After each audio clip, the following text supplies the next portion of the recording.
agradecer ao professor Vedovato, e agora eu tenho a difícil missão de fazer alguma coisa que atinja um patamar próximo, mas como me coloco, como coloco o professor como mestre, então eu fico mais tranquilo nesse lugar de aprendiz aqui e fico mais à vontade. Podemos trocar de lugar para ficar perto aqui? Bom, boa noite a todos, pessoal, boa noite também a quem está nos assistindo à distância, pelo sistema de videoconferência. É um prazer estar aqui, essa segunda noite, fechando esse evento. Eu ia falar um pouquinho sobre números de migração, refúgio, mas isso foi bem passado já pela professora Rosana, Ana Elisa e pelo professor Vedovato. Eu vou pular um pouco. O tema da minha conversa com vocês é para falar do contexto das migrações e da laicidade no Brasil em relação aos problemas de laicidade que a gente tem aqui. Então, fica fácil pensar que um estrangeiro, quando vem para cá, seja na condição de imigrante ou refugiado, tem toda uma dificuldade de chegar no país e aqui se integrar. Então, a gente passa já de início a pensar em 3 dimensões desse processo de integração. Uma primeira integração seria a integração legal, a parte documental. Uma dimensão econômica, procurar trabalho, benefícios, questões assistenciais. Mas eu queria focar mais nessa dimensão social que envolve a questão de religião, e aí para falar de laicidade e liberdade religiosa. Eu vou trazer aqui uns estudos de campo, de alguns materiais, inclusive, que a professora Rosana deixou para a gente aqui, aqueles livros que ela fez, esse e-book de imigrações sul-sul. Nesse e-book, por exemplo, a gente tem estudo dos haitianos aqui no Brasil. A gente tem a questão, tem 2 textos sobre isso. Tem a questão dos sírios, a vida dos refugiados sírios em São Paulo. Tem os refugiados sírios em Santo André, também já é um outro livro aí, imigração haitiana no Brasil. Então, com base nesses estudos de campo, eu vim trazer alguns dados para vocês, para a gente pensar na dificuldade deles em relação aos problemas da laicidade no Brasil. Bom, o caso haitiano, todo mundo conhece, é famoso, né? Em 2010 teve o terremoto lá, que originou a vinda deles para cá. Como o professor Vedovato estava falando, a gente não pôde acolhê-los como refugiados, mas deu-se um jeito ali. Parece que se usou aquela declaração de Cartagena, né? E eles chegaram aqui, estão aqui. Depois a gente pode falar dos números. Mas então tem a questão religiosa dos haitianos. Pela pesquisa que eu fiz, cerca de 80% deles se declaram católicos. E desses católicos, cerca de 80% se declaram, não aqui no Brasil, isso no Haiti, pesquisas em relação ao Haiti, se declaram praticantes do voodoo. Voodoo é uma prática religiosa, algo até parecido com um candomblé nosso, algo desse tipo. E aí essas pesquisas de campo verificaram que existe uma invisibilidade dessas práticas religiosas deles, tanto esse catolicismo no patamar de 80% aqui não existia, porque aqui eles se integraram quase que todos como evangélicos, e acho que aí tem uma questão para a gente pensar, que talvez seja preferível e mais fácil para eles se integrarem dentro de um sentimento de pertencimento ao que já existe aqui. Eles foram acolhidos por igrejas evangélicas e protestantes, evangélicas no norte do Brasil e protestantes em Santo André, por exemplo. E as pesquisadoras verificaram silenciamento em relação ao voodoo. Então, com respostas evasivas, um silenciamento realmente, nenhum deles admitindo a prática, essa prática religiosa que foi, de certa forma, perseguida lá no próprio Haiti, e aí ficou com um certo estigma, e acho que trouxeram isso para cá também. Em relação aos sírios, a gente tem que lembrar que a guerra síria ela tem todo um componente religioso já, né? Os sírios eles são compostos lá de uma maioria muçulmana, cerca de 90%, se dividindo em 74% sunita e 16% alauíta, que é a família do Bashar al-Assad, que é o atual ditador lá, que essa minoria persegue a maioria alauíta e persegue também os cristãos, etc. Então tem toda uma questão religiosa lá, que originou uma das questões principais da guerra da Síria. Aqui, essas pesquisas de campo no Brasil verificaram que eles são predominantemente muçulmanos mesmo, cerca de 90% deles muçulmanos, 3% sem religião, 2% cristãos. Essas pesquisas verificaram problemas, até aí problemas comuns a todos os imigrantes que chegam aqui, problema de acesso às aulas de português, o que é uma coisa que precisa melhorar muito, né, porque fica bem complicado sem isso. E eles narraram que é uma das únicas ajudas que recebem, ajuda com documentação. Em relação às aulas de português, eles narram problemas como falta de ter como chegar nas aulas, chegar até o local, transporte, etc. Essas pesquisas narraram mudanças de hábito em estados do Paraná, em cidades do Paraná, com maior construção de mesquitas e mussalas, que são salas de oração. E dados, por exemplo, da Secretaria de Direitos Humanos, já indo para essa parte de liberdade religiosa, verificou que existe uma grande violência religiosa contra esses muçulmanos no Brasil, que apesar do número de 0,71% parecer pequeno, mas quando a gente percebe que eles compõem 0,02% da população brasileira, passa a ser um número grande. Então tem registro de depredação de mesquitas, etc. Agora eu queria entrar em problemas em relação à laicidade do Brasil como um geral, para depois fazer uma aproximação com essa questão dos migrantes e refugiados. Eu considero que a gente tem alguns problemas sérios em relação à laicidade do Brasil. O Brasil se diz um país laico, não tem essa palavra expressa na Constituição, mas isso é uma inferência de outros trechos da Constituição, como liberdade religiosa, etc. A gente, pelo menos formalmente, se considera um país laico. Um dos maiores problemas, eu vou explorar um pouco com vocês, do ensino religioso público. Eu vou avançar um pouquinho, depois eu volto. Na Constituição, no artigo 210, o parágrafo 1º está escrito lá: o ensino religioso de matrícula facultativa constituirá a disciplina dos horários normais das escolas públicas de ensino fundamental. Então, quer dizer, toda escola pública brasileira tem que fornecer um ensino religioso fundamental para as crianças e adolescentes. Então, no ensino fundamental, a gente tem 30 milhões de crianças e adolescentes. Eu estou incluindo adolescentes aqui porque a gente vai ver que tem um problema prático sobre isso, que a gente não fornece apenas isso para as crianças do ensino fundamental, mas para os alunos do ensino médio também. Então, quando a gente pensa que as crianças migrantes vão se inserir aqui no Brasil na escola pública, e essa escola pública, quando dá o ensino religioso, tem vários problemas que eu vou passar a ver com vocês agora. Então isso fica complicado em relação à situação dos migrantes e refugiados. Problemas no ensino religioso público, eu usei também pelo menos 3 estudos de campo aqui, para narrar o que acontece na prática com o ensino religioso. Na prática, a gente tem uma obrigatoriedade do ensino religioso, quando deveria ser facultativo, como a gente acabou de ver na Constituição. A gente tem uma não obediência da previsão constitucional de que isso seja dado apenas para os alunos de ensino fundamental, então isso é dado também para os alunos de ensino médio.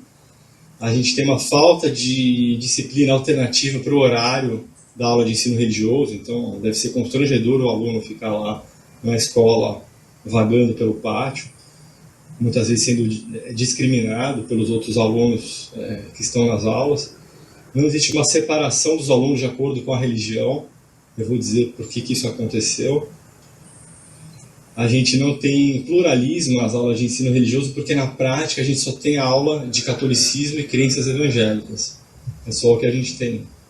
Quando eu falo só, é majoritariamente, né? Não sei em todas as escolas do Brasil, mas em grandíssima parte. Os professores de ensino religioso são funcionários públicos, então, quer dizer, o Estado brasileiro, ou os municípios, no caso, estão contratando servidores públicos para dar aula de religião e de religiões católica e crenças evangélicas. Me parece muito laico isso. inexistência de atividades alternativas para os alunos que não têm o professor disponível para o seu credo e que queiram assistir a aula, porque não tem, só tem aula de catolicismo, crenças evangélicas. Outro problema também é que o poder público, na prática, se abstém de fiscalizar o conteúdo dessas aulas e os materiais didáticos. Isso não tem paralelo com nenhuma outra disciplina. Todas as outras disciplinas são fiscalizadas pelo poder público, exceto o ensino religioso. Agora eu volto um pouquinho aqui para falar para vocês. Esse ensino, então, ele é confessional. Então ele é dado por padres, muitas vezes por padres e por pastores nas escolas. Isso aí o Ministério Público Federal tentou intervir através da PGR, entrou com uma ADI, a 4439 em 2010, no Supremo Tribunal. Depois de 7 anos, isso foi julgado por 6-5, né?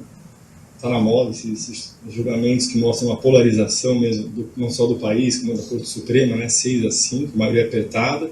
Se considerou possível o ensino confessional, como sempre foi e continuou sendo possível os padres e pastores dando aula de religião nas escolas.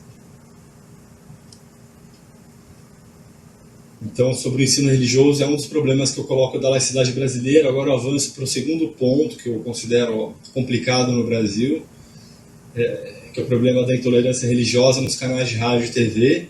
Lembrando às senhoras e senhores que essa concessão de TV e rádio são concessões da União, são canais públicos, portanto, tem que obedecer regras. E quando existe, então, um proselitismo religioso que vem com discurso de ódio, de intolerância, fica muito complicado. Isso foi analisado pelo Tribunal Regional Federal em 2 casos, da terceira região, em 2 casos. Um caso ficou bastante famoso, um caso de uma intolerância contra pais e mães de santo, que foram chamados pela Rádio e Televisão Record e Rede Mulher de Televisão como mães e pais de santo de imposto. E aí, pela 6ª turma do nosso tribunal, agora em 2018, se garante um direito de resposta bem amplo, bem grande, por essas pessoas, os crentes de culto afro, essas entidades religiosas, contra essas expressões. Se considerou que isso desrespeitou a liberdade de crença e a dignidade da pessoa humana. Um outro caso que o nosso Tribunal Regional Federal da Terceira Região apreciou foi pela 6ª turma, a desembargadora federal Mônica Nobre como relatora, também em 2018. Esse caso foi um caso em que essa Igreja Internacional da Graça de Deus, na Rede TV, proferiram essa frase aqui contra os ateus e agnósticos. Eu vou ler a frase que está no final aí: só quem acredita em Deus pode chegar para a frente. Quem não acredita em Deus pode ir para bem longe de mim, porque a pessoa chega para esse lado. A pessoa não acredita em Deus, ela é perigosa. Ela mata, rouba e destrói. O ser humano que não acredita em Deus atrapalha qualquer um, mas quem acredita em Deus está perto da felicidade. Então isso, quando é proferido num canal de TV concedido pela União, fica muito mais complicado, né? Então isso realmente também foi considerado desrespeitoso à pessoa humana, e aí foram aplicadas sanções no âmbito dessa ação civil pública do Ministério Público Federal.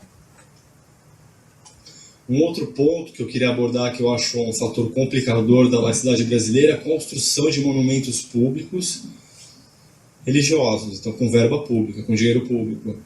São pórticos, totens na entrada de cidades, praças para Jesus, para Deus, com verba pública, né? Em tempos de crise econômica, então, fica escandaloso. Isso, as fontes que eu usei foram da jurisprudência em geral, e também desse compêndio do Ministério Público em Defesa do Estado Laico, que é do CNMP. Lá se registra um aumento de casos, desse tipo de caso, de ocorrência, que é uma confusão do patrimônio público com o privado, né? Uma forma de patrimonialismo muito comum ainda no Brasil. Então, vou trazer alguns casos aqui para vocês. Um caso de Sorocaba, uma placa na entrada da cidade dizendo Sorocaba é do Senhor Jesus. Esse caso foi julgado pelo TJ de São Paulo, numa ADI estadual. Se considerou que não era possível, né, essa placa na entrada da cidade. Uma Praça da Bíblia, né, em Praia Grande, também foi julgado pelo TJ de São Paulo, se considerou que não poderia se fazer uma praça da Bíblia, era uma questão evangélica, feria a laicidade. Um totem na cidade de Penápolis com frases de cunho cristão: aqui reina Jesus e feliz é a nação cujo Jesus é o Senhor.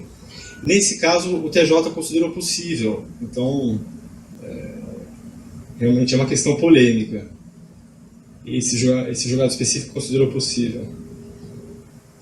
Uma ação civil pública do MPF junto com o Ministério Público do Ceará contra a Prefeitura de Crato, no Ceará, e contra a União, barrou um projeto de construção de um monumento turístico à Nossa Senhora de Fátima, que ia gastar cerca de 615 mil reais.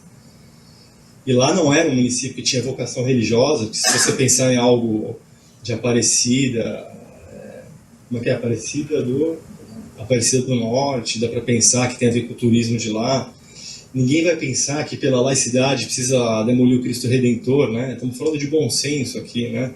Então, se considerou que não havia bom senso de fazer uma obra naquele local. Em Teresina, o Ministério Público Estadual lá do Piauí entrou com uma ação para retirada de imagens sacras existentes nas repartições públicas do Estado. Eu não sei o destino disso, como que ficou, mas tem essa ação lá. No município de Rifaina, em São Paulo, também o Ministério Público de São Paulo entrou com uma ação para que fosse retirada esse portal da entrada da cidade, que dizia Rifaina do Senhor Jesus. Então isso é bem comum, né, com dinheiro público, construção de monumentos religiosos, e tem aumentado. Então é preocupante, porque tem aumentado. Aliás, essa questão religiosa, essas que talvez a gente possa chamar de violação à laicidade, elas têm aumentado, né? O presidente Bolsonaro tem vários casos aí, para escrever tudo que foi feito só nesse ano em relação à violação da laicidade, desde o discurso de posse dele com oração ao Pai Nosso. Não parece que isso seja muito laico. Uma outra, quando ele disse que vamos ter um ministro do Supremo terrivelmente evangélico, não acho que seja o papel da Corte Suprema também, e várias outras questões. Eu vou entrar num outro ponto aqui, o uso de prédio público, outro ponto preocupante, o uso de prédio público para fins religiosos. Na Câmara dos Deputados em Brasília, pelo menos 3 vezes por semana a gente tem cultos religiosos, né? Uma bancada religiosa celebrando cultos, e isso é uma prática já normal, tida como normal.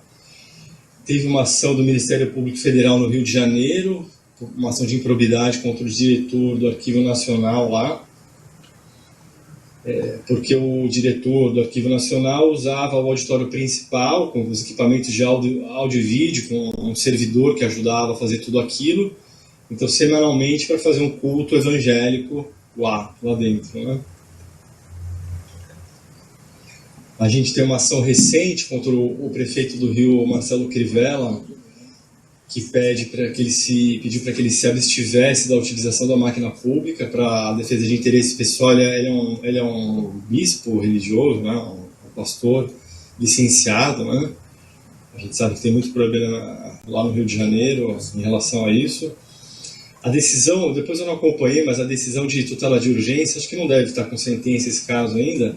A decisão de tutela de urgência desse caso realmente concedeu o pedido do Ministério Público, disse pela impossibilidade de cessão gratuita de espaço para a realização do evento lá, Cinema Cristão, e que não podia autorizar o uso gratuito do sambódromo para evento da Igreja Universal, inclusive porque utilizava o suporte de guarda municipal e outros servidores para fazer isso. Então, considerou que não era possível. Já vou entrar numa outra questão aqui, das capelanias militares. É uma questão complicada. Então a gente tem nos exércitos, nas forças armadas todas do Brasil, a gente tem a figura dos capelãos, que são militares, só que a gente só tem padre católico e pastor evangélico, porque aí entra o argumento da representatividade. Então, como a maioria no país é de católico e evangélico, se considera, tem toda uma discussão judicial sobre isso, no TRF lá do Rio, tem bastante jurisprudência permitindo a figura dos capelãos. Então, pelo esse argumento de que, como eles constituem maioria, um argumento até de tradição, de que isso é possível. Então, tem novamente o poder público custeando militares, no caso militares, religiosos, né, dentro das Forças Armadas. E aí se diz que é necessário que esses militares tenham o auxílio religioso, porque é uma função difícil, especialmente em tempos de guerras e comoções, mas é onde ficaria as minorias religiosas, né? E também ficaria muito complicado pensar nos cofres públicos bancando um capelão religioso para cada forma de expressão religiosa, né? Um capelão budista, um capelão da Umbanda, outro, enfim, de cada uma das religiões. Mas isso então existe no Brasil. Agora eu quero falar um pouquinho para vocês da questão da intolerância religiosa. O último dado que eu tenho aqui é esse relatório sobre intolerância e violência religiosa, que é do Ministério dos Direitos Humanos, né? Esse ministério mudou de nome, hoje é o Ministério dos Direitos Humanos, que é da Secretaria Nacional de Cidadania desse ministério. Está trazendo dados de 2011 a 2015 e traz dados de aumento da intolerância religiosa no Brasil. Lá narra, por exemplo, 26 assassinatos de pais de santo e lideranças do candomblé. O candomblé é muito atacado no Brasil, como vocês vão ver, e são formas de violência que crescem, extremadas de violência. Está bem preocupante, especialmente no Rio de Janeiro. Então, entre 2011 e 2015, 26 assassinatos.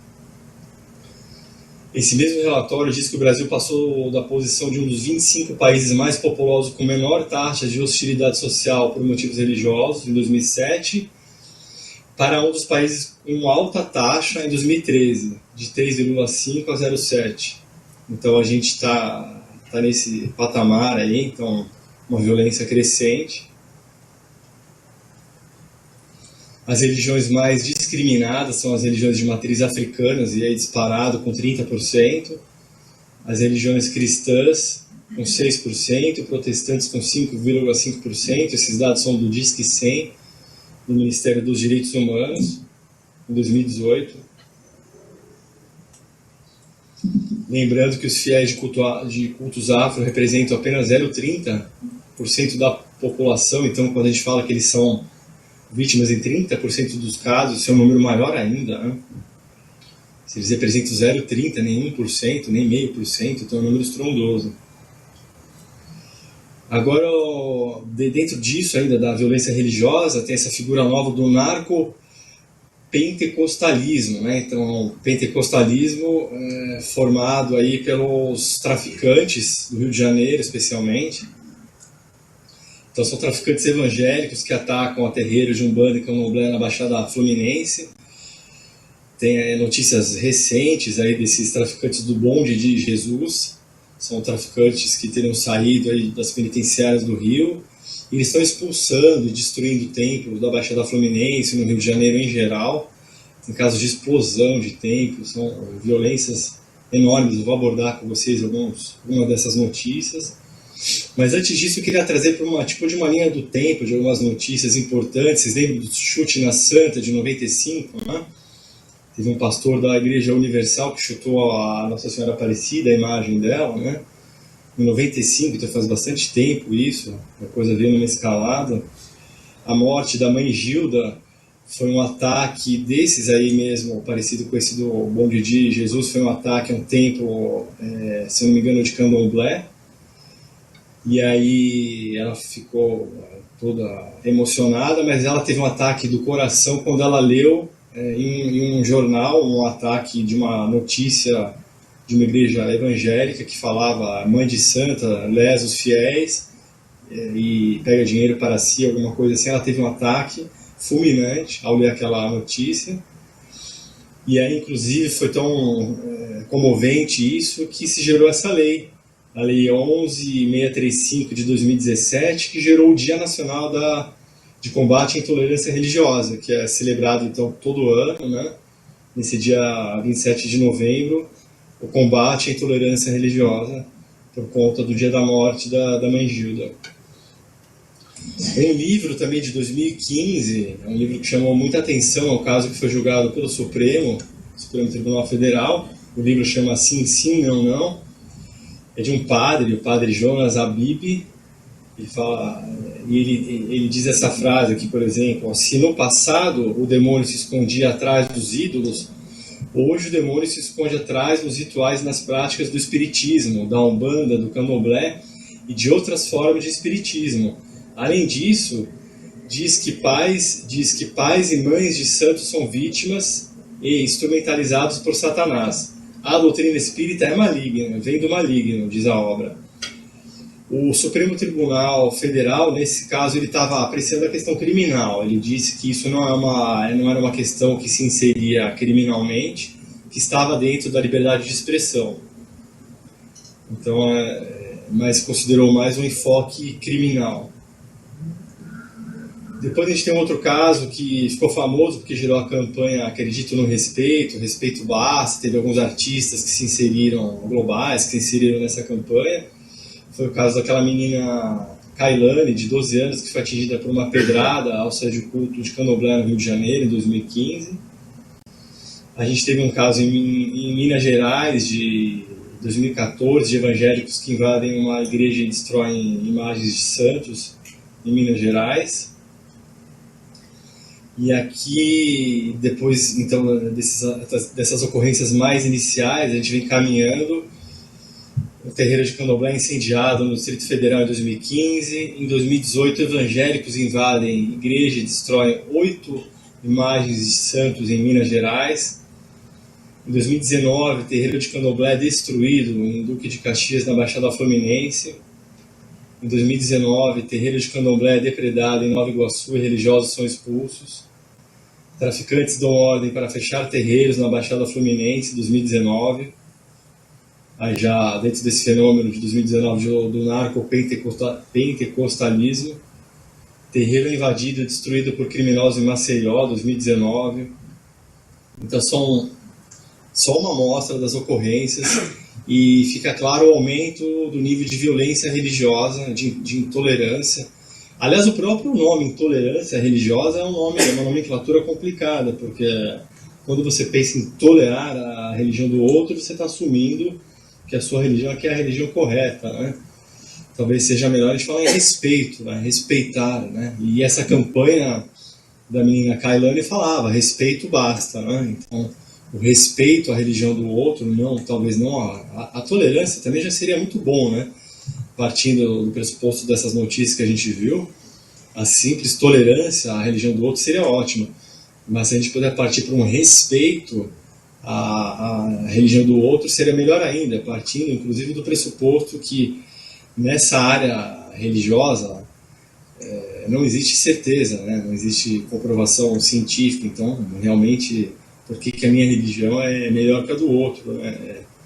Não existe comprovação de que a minha seja certa, eu tenho a minha crença, eu mesmo aqui tenho a minha crença, mas tenho o benefício da dúvida, mas além disso, muito respeito por todas as formas de religiosidade, porque a cosmovisão religiosa, ela diz muito sobre a pessoa, né? Inclusive, esses imigrantes que vêm do Islã, por exemplo, os sírios, né? Os sírios aqui no Brasil, nessas pesquisas de campo, 95% são da religião do Islã. E isso, eles rezam, se não me engano, virado lá para Meca, né? 4 vezes por dia, por exemplo, né? São muito mais religiosos que a gente, provavelmente, né? Eu tenho dias que eu nem rezo, eu esqueço, por exemplo, né? Então isso compõe muito da cosmovisão da pessoa, muito importante. Quando a gente fala de religião, então, e da integração dos imigrantes em um país, dessa acolhida, nessa dimensão social, a gente tem que pensar como estamos acolhendo esses imigrantes, como a gente está acolhendo essas crianças na escola, como que vai ser essa questão do ensino religioso para essas crianças na escola pública, já que a gente precisa ter o ensino religioso. Eu acho desnecessário, mas está na Constituição. Então, já que a gente precisa ter, que seja de uma forma mais interessante do que do ensino confessional, mas está regulamentado assim pelo Supremo. Eu não sei muito bem o que fazer. estou estudando esse tema, quem sabe consiga dizer alguma coisa mais para frente. Mas essa maioria de 6-5 do Supremo, quando julgou o ensino religioso, me deixa até confortável para dizer que a Procuradoria da República estava certa, a PGR estava certa, quando dizia que a gente precisava encarar esse ensino religioso nas escolas numa dimensão histórica, uma dimensão social, para dizer para essas crianças, olha, a religião do seu coleguinha aí, do culto afro, não é do demônio, não, nada disso. Ele tem esse enfoque e esse enfoque. Esses coleguinhas seus que estão chegando agora aqui no Brasil não são terroristas. Esses que são do Islã não são terroristas. Isso você pode ter visto em alguma notícia na imprensa ou em algum filme de Hollywood, mas não é assim que é de fato, né? Existem terroristas, mas eles não são terroristas. Eles estão aqui e têm a crença religiosa dele, e vocês podem ser amigos, vocês podem se tratar com respeito, né? Um menininho budista, um culto afro, judeu, o católico e o evangélico podem muito bem ser ensinados, então, na escola, um pouco da história dessas religiões, um pouco da história e um pouco da formação da cidadania. Inclusive, lembrando que a questão do ensino pela Constituição Federal, ela não é feita somente para uma formação profissional. O ensino na Constituição Federal, ela é uma forma de formar um cidadão mesmo. Então, por que não aproveitar esse ensino religioso para formar cidadãos conscientes da forma de religiosidade do outro? Porque se os índices de intolerância e violência religiosa no Brasil só aumentam, e se o ensino religioso nas escolas sempre foi assim, confessional, possivelmente a gente está falhando nessa tarefa. A gente está falhando na formação de cidadãos, né, de pequenos cidadãos e cidadãos conscientes da diversidade religiosa, especialmente no Brasil, que é composto de tantas formas de religião diferentes, um país que não vem dessa tradição de violência religiosa, né? Dessa violência que está aumentando, mas não é a nossa tradição.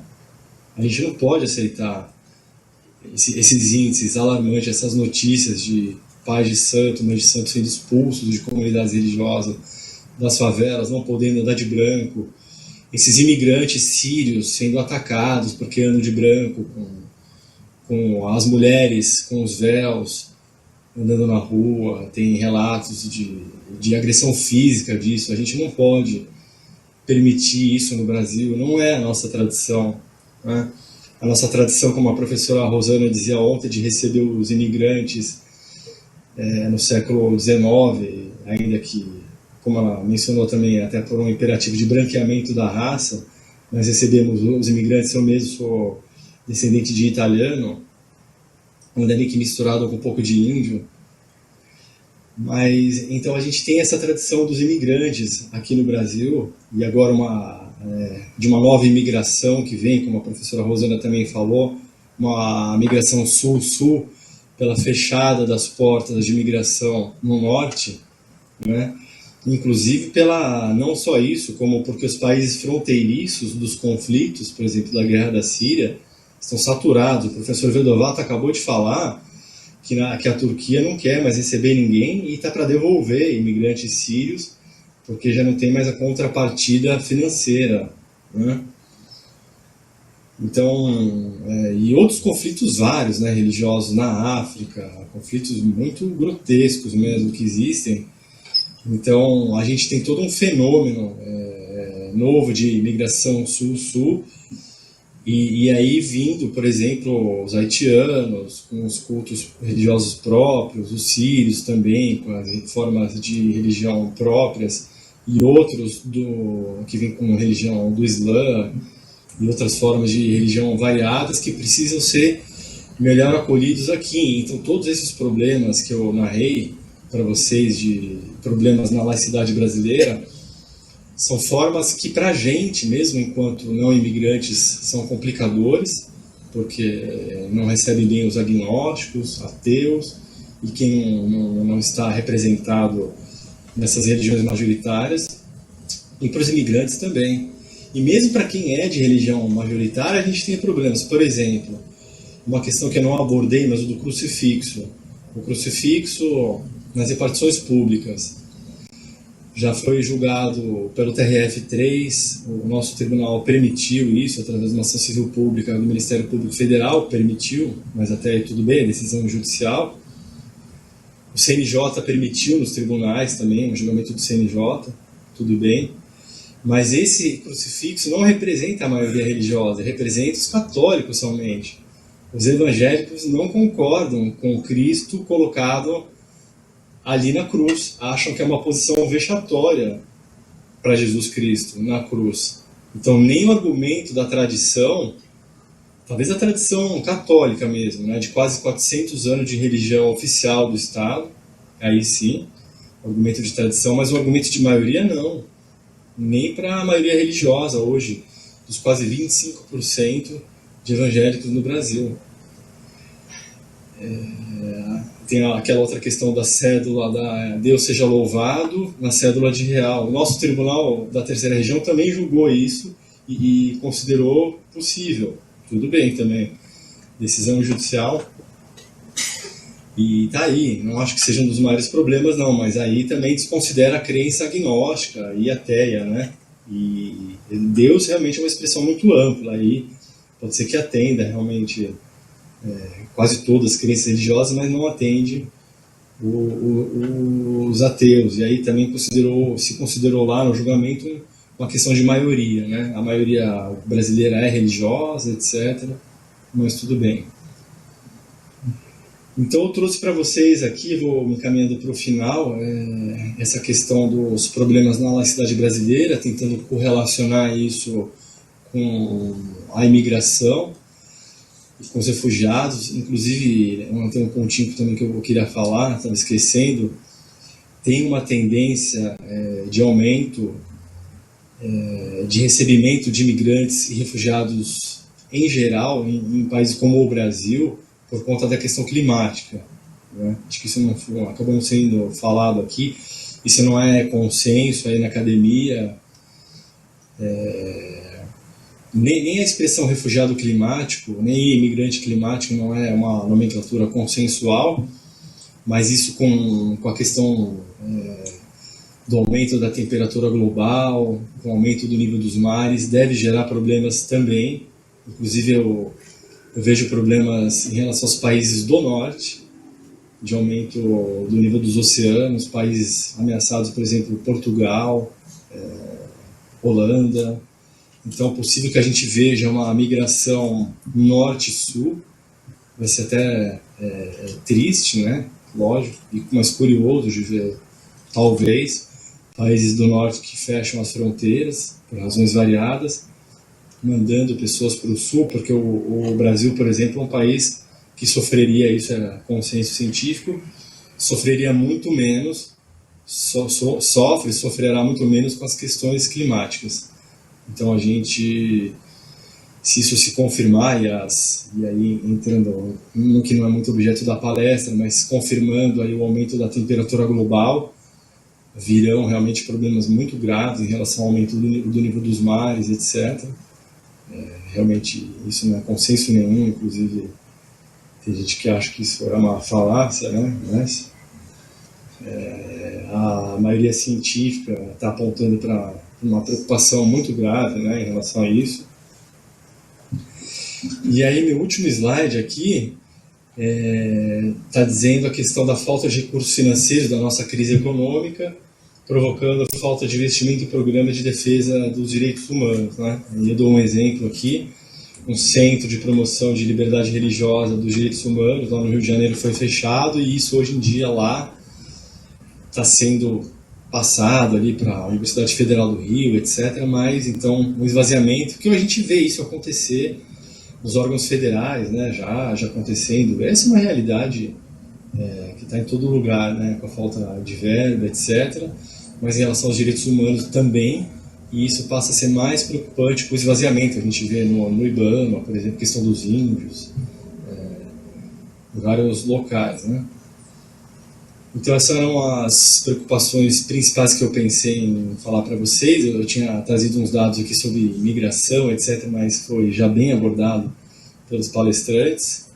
Então, já fechando a minha fala, eu queria passar para os agradecimentos e depois abrir para as perguntas, né? Pode ser, doutor Walter? Eu queria novamente agradecer, como na abertura do evento, agradecer primeiramente a EMAG, na pessoa do professor, o desembargador Lunardelli, José Marcos Lunardelli. Obrigado por abrir esse evento aqui para Campinas, para interiorizar o evento, né? Uma das primeiras vezes, né? Isso está ocorrendo fora de São Paulo. Espero que vire moda, não só aqui como em outras subseções, que a gente possa fazer outras parcerias com a Unicamp. O professor Verdovato também já mencionou isso, essa possibilidade aqui. Lembrando de novo que a Unicamp, junto com a USP, são as melhores universidades do Brasil.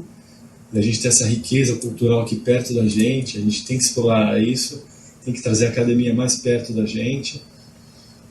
Um agradecimento todo especial ao Dr. Walter Macarrone, nosso diretor da subseção aqui, meu querido amigo, que ajudou aqui na coordenação do evento. Teve, na verdade, fazendo uma confissão aqui, tardia, mas nunca é tarde, né?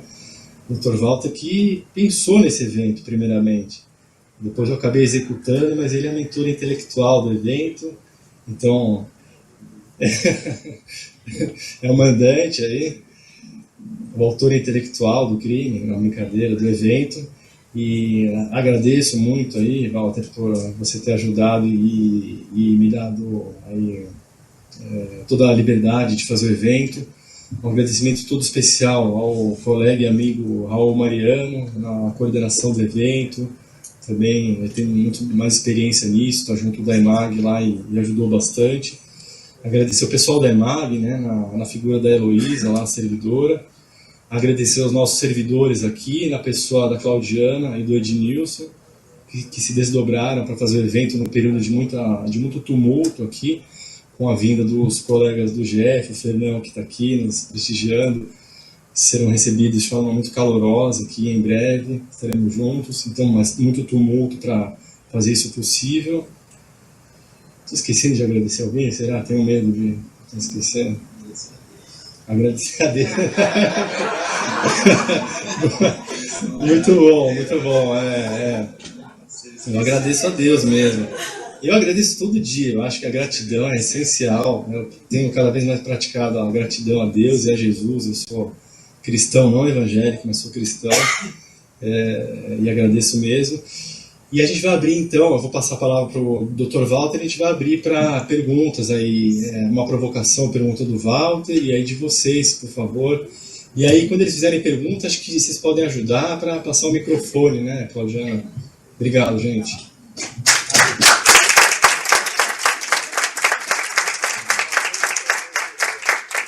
Eu queria inicialmente agradecer aos doutores pelas palestras brilhantes, muito cheia de conteúdo, e eu tenho aqui duas perguntas que eu queria fazer.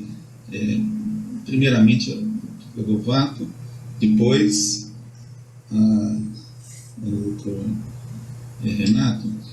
A primeira pergunta é a seguinte: a importância dos tratados internacionais e das decisões das cortes internacionais, sobretudo de direitos humanos, para a confecção da nossa lei de imigração, inclusive acerca de sua denominação e sua compatibilidade com a Constituição Federal. Essa pergunta eu estou fazendo inspirado no nosso colega doutor Mesquita, doutor Márcio Catalino Mesquita, que ontem fez uma pergunta similar, de outra forma, de outra maneira, mas com esse intuito, me pareceu.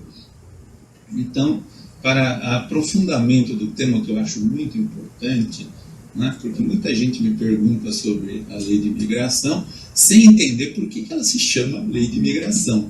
É uma questão que me pareceu bastante relevante e nós estamos no momento oportuno para tentar, né, esclarecer essa pergunta. E, de outro lado, eu queria fazer um contraponto a exatamente esta mesma pergunta ao Dr. Renato, que colocou a questão da laicidade. Então, em função disso, eu queria, como contraponto, vindo da Europa, nós temos aí vários exemplos de preconceito religioso e intolerância em geral contra os migrantes e refugiados, né? Sobretudo na França, onde foi proibido a burca, se não me engano, recentemente, né?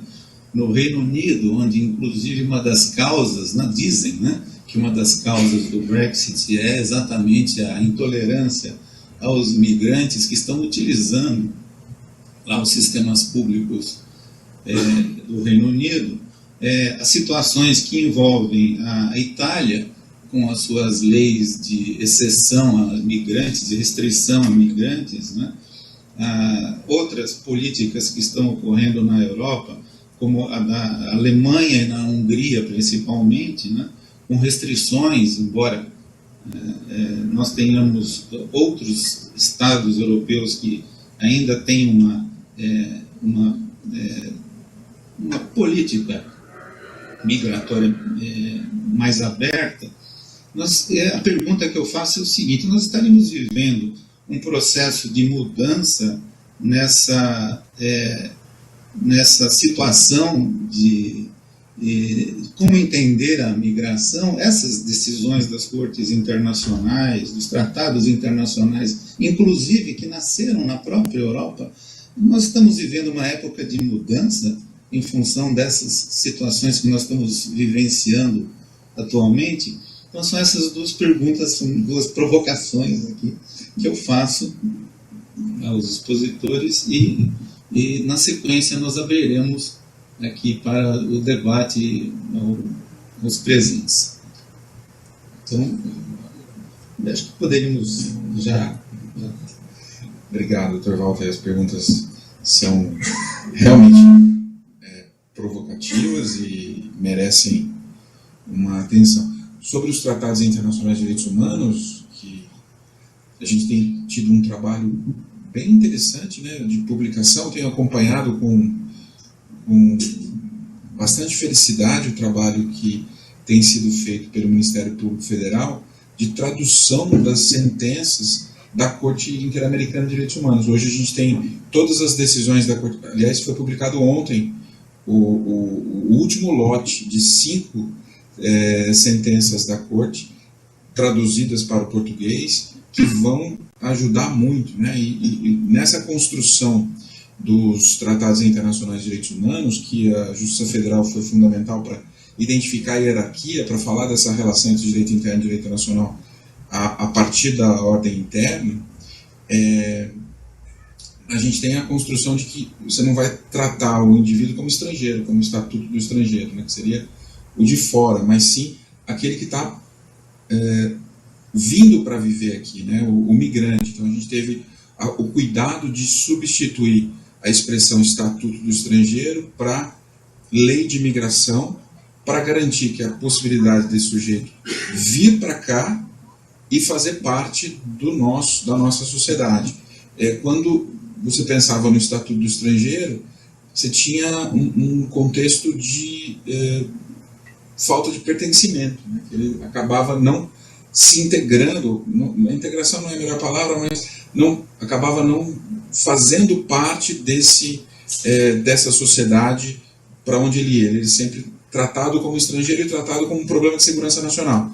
Então a gente tem aqui um momento de foco no migrante como uma questão de segurança nacional desde o Francisco Campos, lá no governo Getúlio Vargas, até o Estatuto do Estrangeiro de 1980. E agora a gente inaugura uma nova fase, que é trazer os tratados internacionais de direitos humanos para a discussão da migração.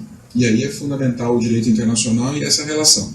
E se eu puder até avançar na provocação, certamente o professor, o Dr. Renato vai tratar desse assunto melhor, mas sobre as provocações com relação ao cenário atual, né, em que a migração foi cooptada como um debate político, como uma grande cortina de fumaça, a gente tem, tanto no Brexit quanto na Itália, e a França tem um caso à parte que é específico relação do direito com a religião, mas o que a gente tem visto no Brexit e tem visto na Itália é que a cortina de fumaça da migração tem servido para atacar os órgãos europeus, atacar a migração, mas o foco central é retirar o controle que a União Europeia tem da criminalidade internacional. A cooperação jurídica internacional baseada na União Europeia impede que haja sonegação fiscal no Reino Unido, que haja evasão fiscal no Reino Unido. Então, a saída da União, do Reino Unido da União Europeia tem a ver, e muito, com os controles que foram implantados pela União Europeia envolvendo o Reino Unido. Então, eles devem sair no dia 29 de outubro, com ou sem acordo, porque o foco é ficar fora dos controles da justiça, ficar fora dos controles do Ministério Público, ficar fora dos controles fiscais dentro da União Europeia, que são mais rígidos que o normal. Então, a gente tem um foco importante para investigar. Mas acho que já avancei no que eu... Obrigado.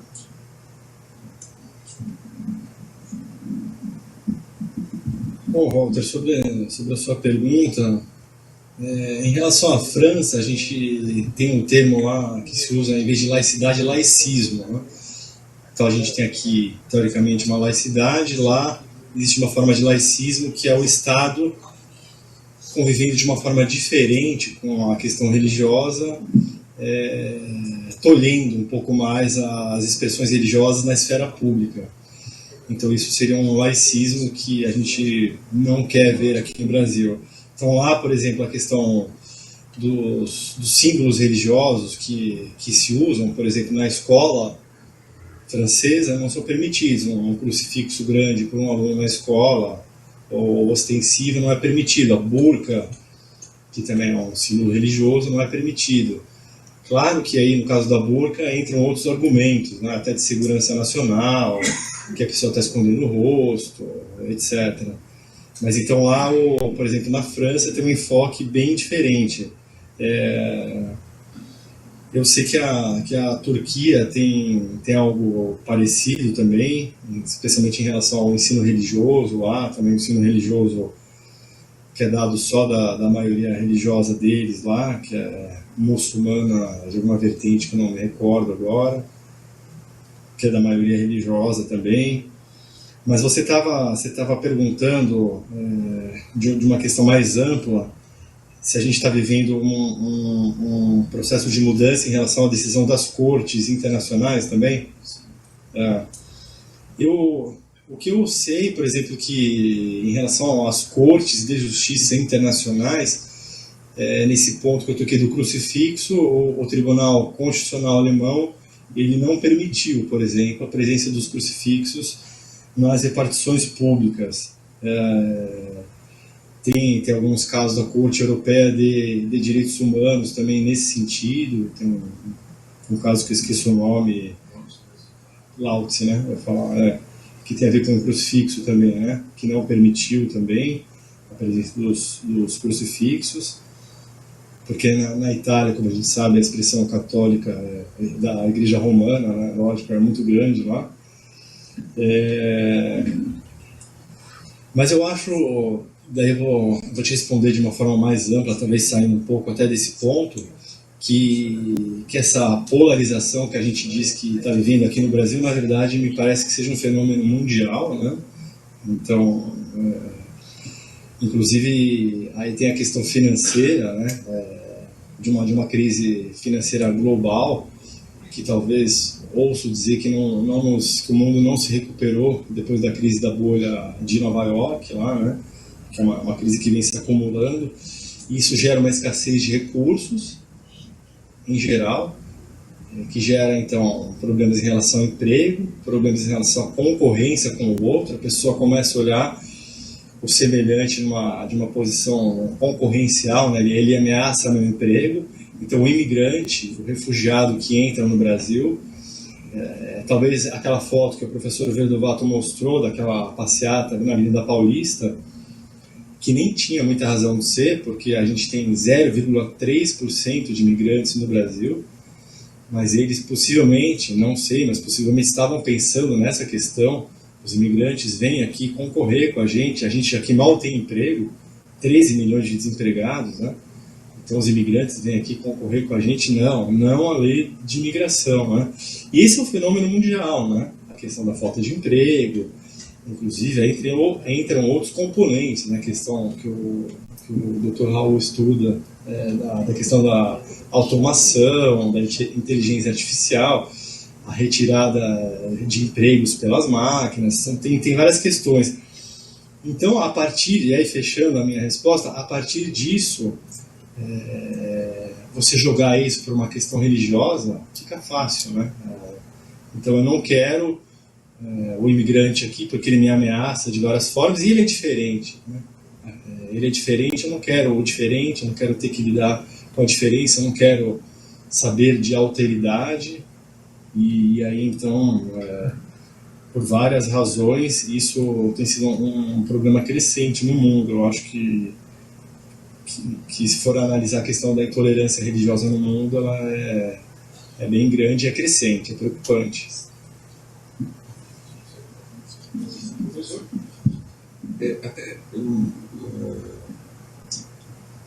Tentando dialogar com o que você coloca, que é bastante interessante, talvez a gente esteja vivendo de novo um momento de troca de potência hegemônica, né? Então, e o resultado dessa apropriação do discurso migratório pela política, da religião sendo mais presente nos países ocidentais, como o doutor colocou, essas questões estejam relacionadas ao fato de que a potência que está sendo substituída não quer ser substituída, né? Então ela precisa aprofundar o que a faz diferente da outra que vem. E são dois pontos que a fazem diferente, né? Um deles é a religião cristã. Então ele vai aprofundar as diferenças com a China dessa religião cristã. E a outra é fechar a fronteira migratória. E para fechar a fronteira migratória tem que afastar as normas de direitos humanos. Para afastar as normas de direitos humanos você tem que montar um raciocínio de globalismo, né? Dizer, não, esse globalismo, esse climatismo, e acaba atacando um cenário de proteção internacional de direitos humanos que não tem mais relação. Só um outro ponto que eu lembrei agora então todo esse panorama de incerteza do ser humano, na questão econômica, etc., e até a questão de segurança mesmo, por exemplo, de uma ameaça, de uma guerra mundial, de algum conflito. Por exemplo, nessa semana teve aquela explosão das plataformas de petróleo na Arábia Saudita. Esse mundo globalizado, né, traz mais insegurança, e toda essa questão de emprego também que eu falei, isso provocou uma volta do religioso, uma volta do fenômeno religioso. Então, há algum tempo, já faz bastante tempo, se previu que o fenômeno religioso iria acabar, que as pessoas iriam atuar com mais lógica a partir de consensos científicos, mas isso não se estabeleceu, não ocorreu. Hoje em dia isso já é bastante estudado, tem toda uma volta do fenômeno religioso, porque as pessoas se sentem inseguras e veem um mundo em colapso, inclusive catástrofes climáticas, essa coisa toda do aquecimento global, e se voltam mais para o fenômeno religioso. Então isso também eu colocaria como outro componente que ataca essa questão aí da entrada do diferente e não aceitação da religião do outro, as pessoas se enclausurando nas próprias certezas, nas próprias comunidades. Então, Márcio, vai ter Vamos abrir para as perguntas. Vamos. Eu vou. Quem quiser pode perguntar no microfone.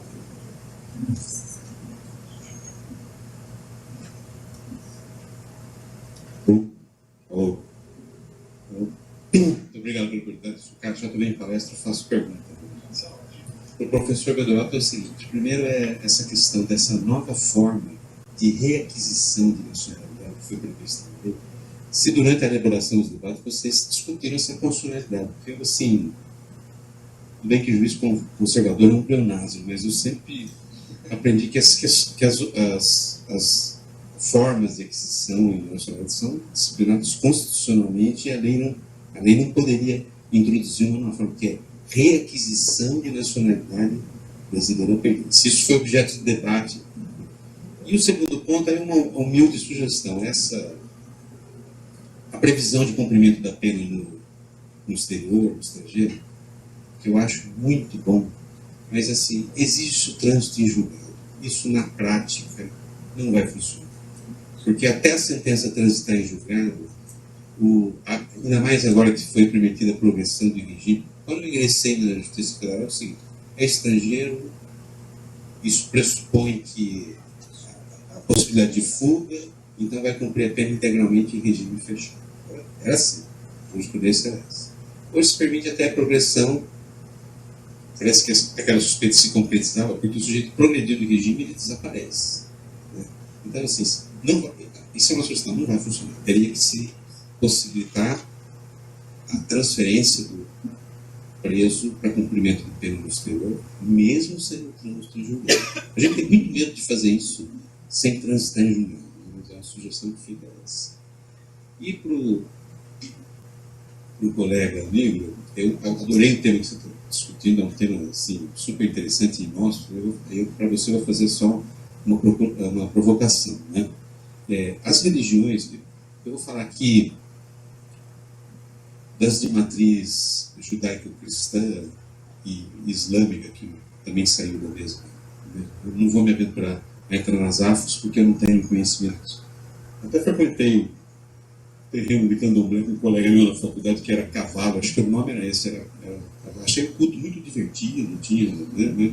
Não tenho nenhuma bagagem teórica para discorrer sobre isso. Mas essas três grandes religiões dessa matriz, o judaísmo, o cristianismo e o budismo, elas são filosoficamente intolerantes nas suas raízes. Então, a crença, ela exclui a possibilidade da verdade da religião alheia. Isso é um fato que a gente tem que admitir quando você conversa sobre tolerância religiosa. Então, por exemplo, para o cristão, se eu não creio em Deus, eu estou condenado para a eternidade no inferno, sofrendo onde haverá choro e ranger de dentes. Não tenho isso que o padre Abribe falou.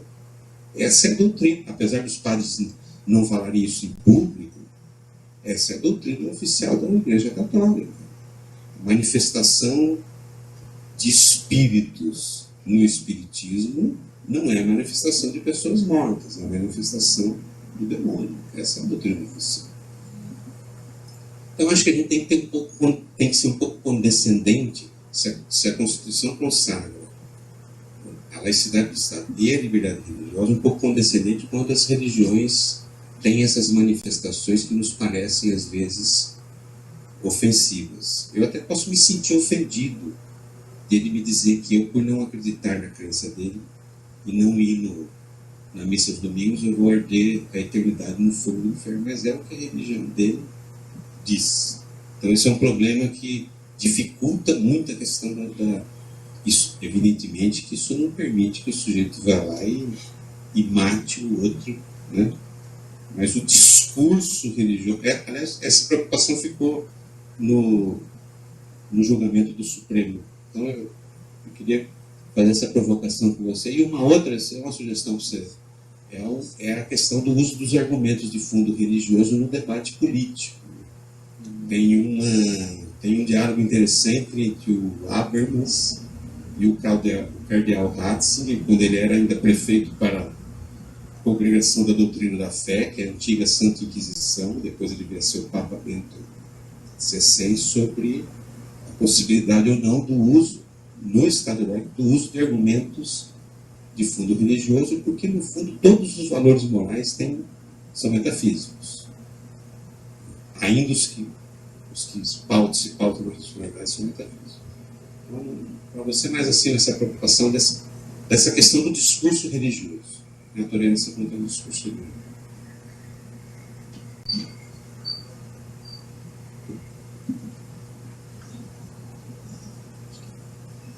mais alguém aí?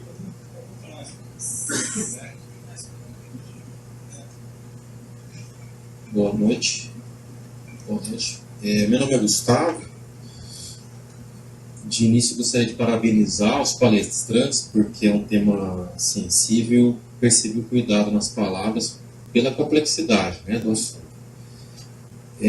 Para o professor Dr. Deodato, é um questionamento de menor profundidade, imagino, mas até eu pergunto o seguinte: se a concessão de refúgio pelo Estado brasileiro passa ou não pela análise de reciprocidade em relação ao Estado de origem.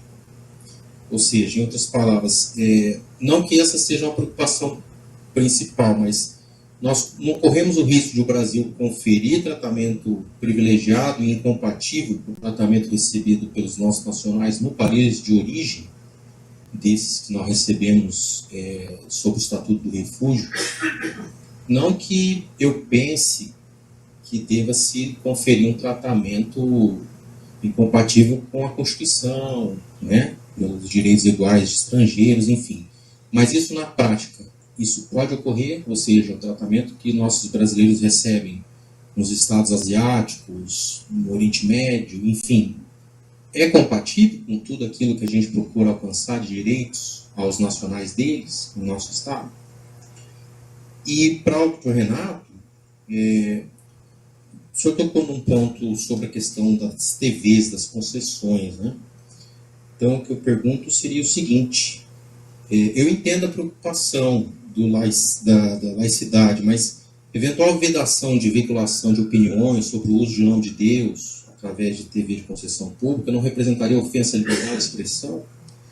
Ou seja, apesar de se tratar de concessão pública de TV, limitar questões de ordem religiosa não tenderia à censura?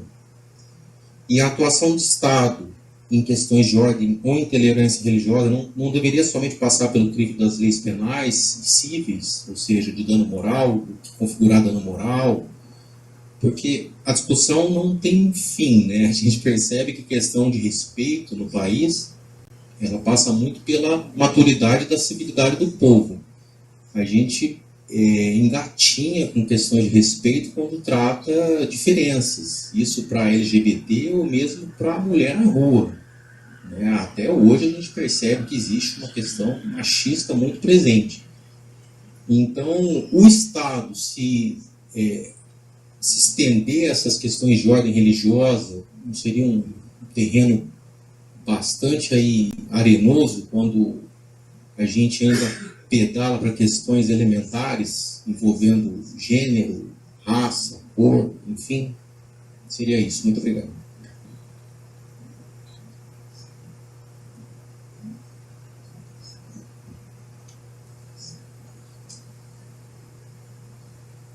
Boa noite aos colegas da mesa. Quero cumprimentar o Renato, o Walter, o professor Deodato pela excelente palestra. Minha questão, na verdade, é uma questão de ordem prática, e eu me deparei com ela há uns 9 anos atrás, quando estava em São Bernardo do Campo, ainda, juiz lá. Me perdoem se falhar um pouco a memória, mas a questão fundamental é a seguinte: eu me recordo de um procedimento de naturalização e a pessoa se apresentou para receber o certificado. Essa pessoa, ela, salvo engano, era de uma religião islâmica, uma mulher. E ao receber o certificado, ela levaria esse certificado a poupa-tempo para retirar o documento de identidade, seria um RG. A preocupação dela era o seguinte: a religião dela não permitiria que ela fosse fotografada com os cabelos à mostra. Utilizaria chabu, alguma coisa assim. Eu gostaria que a mesa se manifestasse, no caso dessa compatibilização, identidade, ou seja, necessidade de identificação do migrante, segurança nacional, segurança no geral, interesse público e a laicidade, no caso, ou mesmo a questão da compatibilidade com a religião da pessoa. Muito obrigado.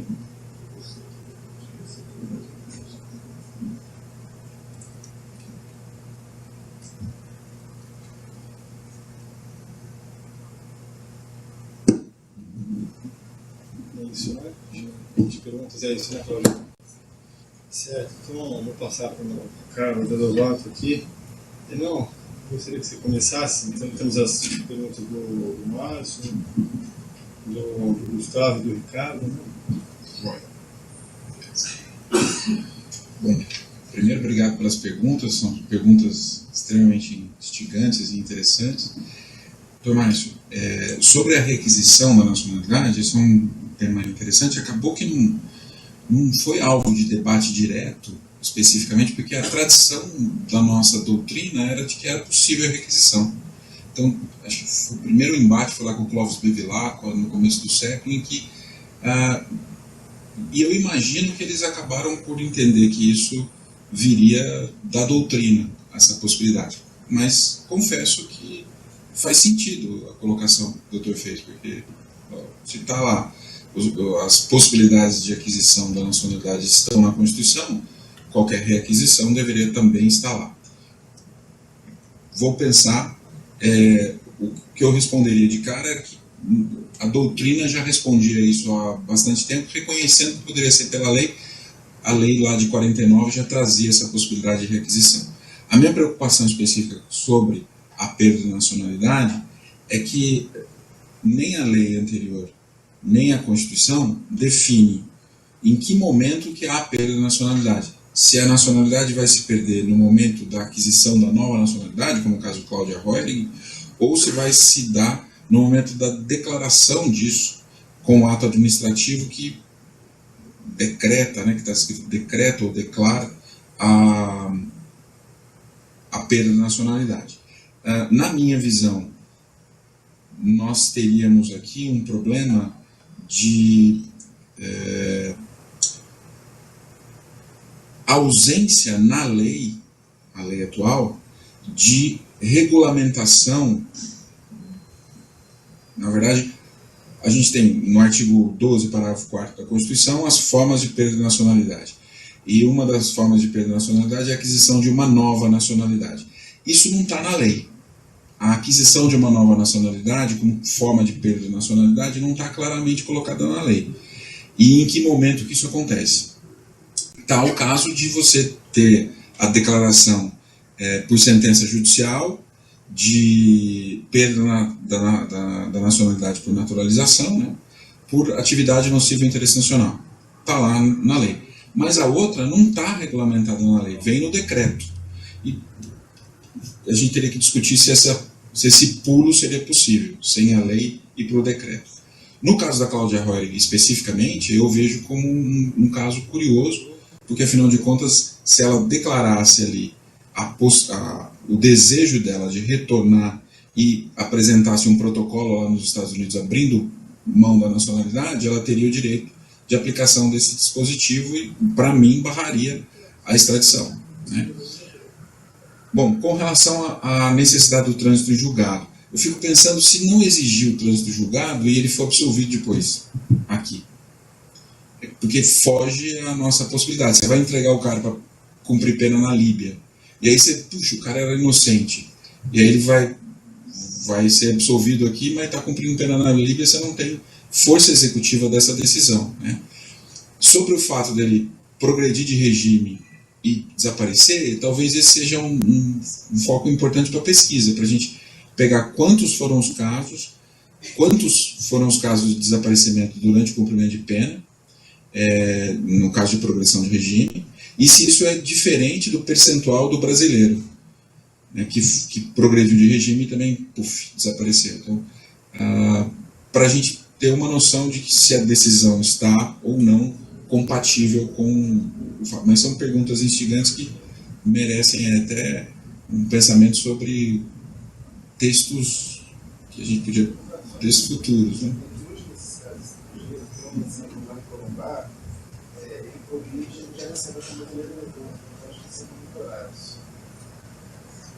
Já ficam lá.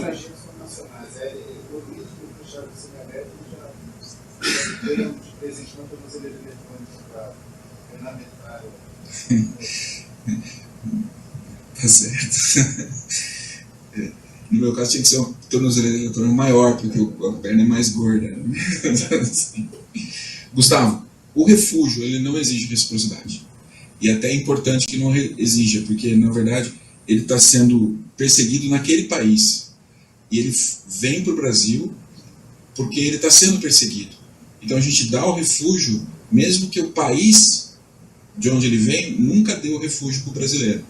Então o refúgio é um tipo específico de migração para fugir de uma perseguição odiosa do seu país de origem, né?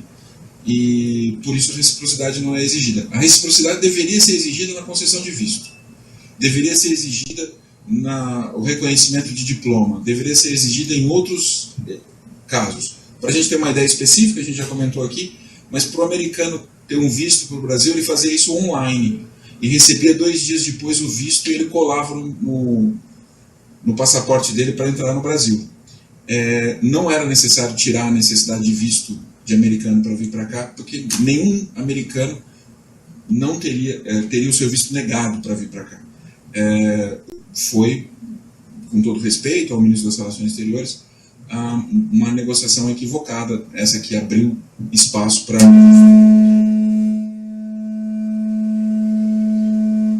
É o Snowden.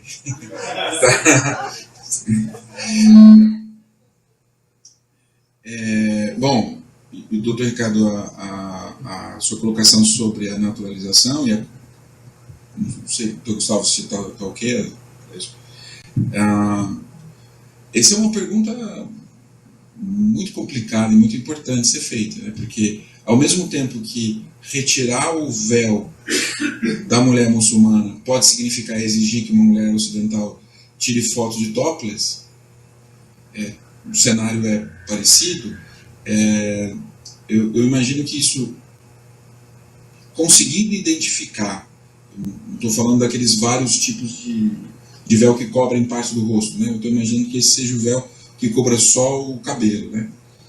Se eu consigo identificar essa pessoa, eu tenderia a dizer que a gente teria uma afinidade, uma compatibilidade aqui com esse processo de naturalização. Hoje fica mais fácil, porque o contato vai ser só a publicação judicial, a publicação no Diário Oficial, e a pessoa leva lá para fazer o documento, né? Mas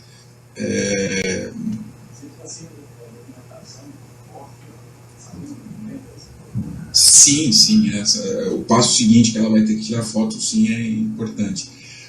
O que tem acontecido na França, e que é bem curioso, que o doutor Renato colocou, é que quando veio a proibição da burca, as mulheres francesas passaram a usar a burca em apoio às muçulmanas.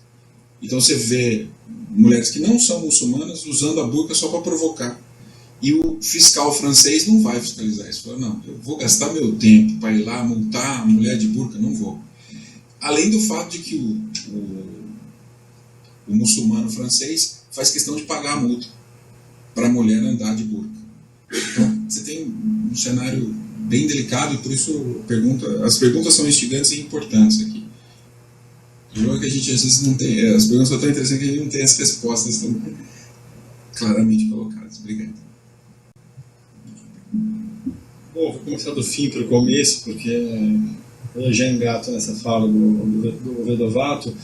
Eu estava olhando aqui, eu lembrava mais ou menos, Ricardo, daí eu achei aqui que o Supremo reconheceu a repercussão geral disso, que você falou desse tema específico, então quer dizer que é polêmico mesmo, né? Então o Supremo reconhece a repercussão geral do uso de adereço religioso na foto da CNH. O caso, o leading case aqui foi de uma freira, então para tirar foto para a CNH, e aí o Tribunal da 4ª Região considerou possível ela tirar foto com hábito religioso. Daí houve recurso da União, enfim, gerou um recurso extraordinário que aí o Supremo reconheceu a repercussão geral e a relatoria do ministro Barroso lá. Então, está dizendo que se opõe, aí nesse caso se opõe alguns direitos, né? Então ele diz assim que os atos estatais devem sempre respeitar esses direitos, embora o conflito entre indumentárias que representam a identidade social, e a questão da identidade social, que o professor Vedovato comentou, e religiosa das pessoas seja inevitável. Cria uma tensão entre a tutela de liberdades individuais e a promoção de valores coletivos, né? Então tem essa tensão de valores, esse sopesamento que o Supremo vai ter que fazer. Eu também teria essa tendência, igual do professor Vedovato, de se a pessoa pode ser identificada, se não é aquela burca fechada inteira, que não aparece nada, né? Aí, claro que aquilo lá não tem como aceitar, mas essa que permite se identificar a pessoa me parece possível. E aí a pergunta que o Gustavo fez, acho que parecida com a provocação do Márcio. Então, o que o Márcio estava dizendo, que as tradições religiosas judaico-cristãs, elas colocam na teologia delas realmente uma intolerância em relação a uma exclusão da fé alheia, né? Estou certo, se você não crê, você não vai para o céu, etc. E o Gustavo colocou essa questão das concessões de TV, né? Eu acho que o limite para isso, a gente tem que pensar no que é discurso de ódio ou não, o que é a intolerância religiosa, proselitismo religioso que leve ao discurso de ódio. O Supremo já julgou o discurso de ódio, num caso famoso, lá de um editor alemão, caso, eu não sei pronunciar direito, Elvanger, né? Caso Elvanger, 824, muito bem, 82424, julgou esse caso em que esse editor ele trouxe um discurso de ódio contra os judeus. É um caso bem bacana de ler, os votos grandes lá. Então acho que a gente tem que pensar exatamente nisso, nesses casos das concessões de TV, e todos esses discursos dos representantes das religiões, tem que pensar no empoderamento, né? O que você gera quando você dá um discurso religioso contra a pessoa, que gera a não aceitação do outro. Por exemplo, culto evangélico, que é comum, né? O ofensor evangélico contra o fiel de culto afro, e aí falando que a religião dele é do demônio. O que vai acontecer? O que vai acontecer com o menino fraco de cabeça, que o pastor dele falou que o cara que está lá, disse com a indumentária do culto afro, que o Exu, sei lá o que, é do demônio. Acontece o que está acontecendo. É violência, é depredação, é problema. Não pode se aceitar isso. Quando gera ódio, um discurso de ódio, vai gerar empoderamento de ódio. Isso não pode ser aceito. Então está além. É um sopesamento de valores, da liberdade de expressão, sim. E aí acho que isso sempre...